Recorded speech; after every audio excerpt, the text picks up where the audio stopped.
پشتی را گاندنا بهای امپیر کارا با مالیدن با ماها آدارا در بازبویل پارزگاه دهو که جلای لجنا مالدان و کوبو هر امپیره که کارا به 22,000 دینارن و چندیجی گلو گازندن ولاتیان لیف خوی ناینه ولاتی یک جید بیجید در روشان ها دوتک چون روشا آبوریا ولاتیان امپیر کارا به 22,000 دیناران گله گرانه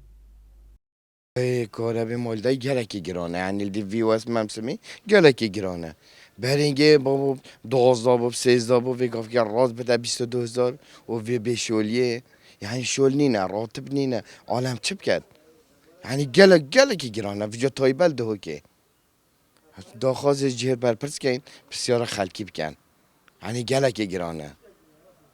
آن تشکی که بی نخوره وگاف که منه هی چار بیجه نه امپیره و 200 بز بو مالدای نه مراتبه نه و وی شول نینه یعنی گله وقتی که بزحمته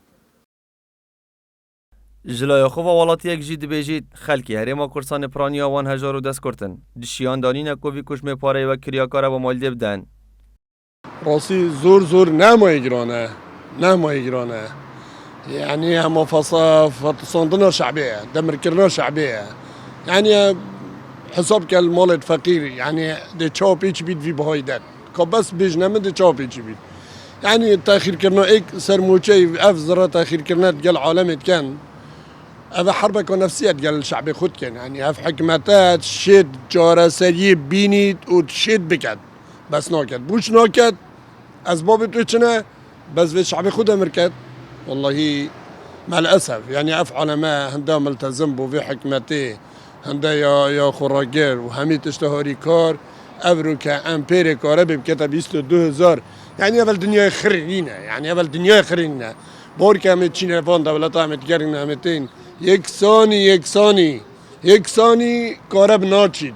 شب و روش بردام یا هی اری بوچی اما ده بيجم از دکاندارم او از البردکانه از بيد حتى يوري سقط عجل كي نافرشم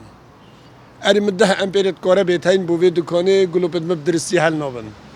باشه حتی کنگ اف کارب ده اصابید حتی کنگ اف گازه ده اصابید حتی کنگ ده اف فانزینه اصابید حتی کنگ ده هم مسرات غازو گاز و پانزینه هبن از بيجم بلا بز بید حکمت بلا چاریه که بو وی فقیر و جاری بینید ده تزانین کو پیفدار لجنا مالدیان پارزگاه دو که را گاندیه کو کریان پری مالدی با ماها آدارا افسال 22,000 دینار بن لورا وریاره بو جد الگرانیل ده فالاتیان متین محمد با دینان میدیا دهوک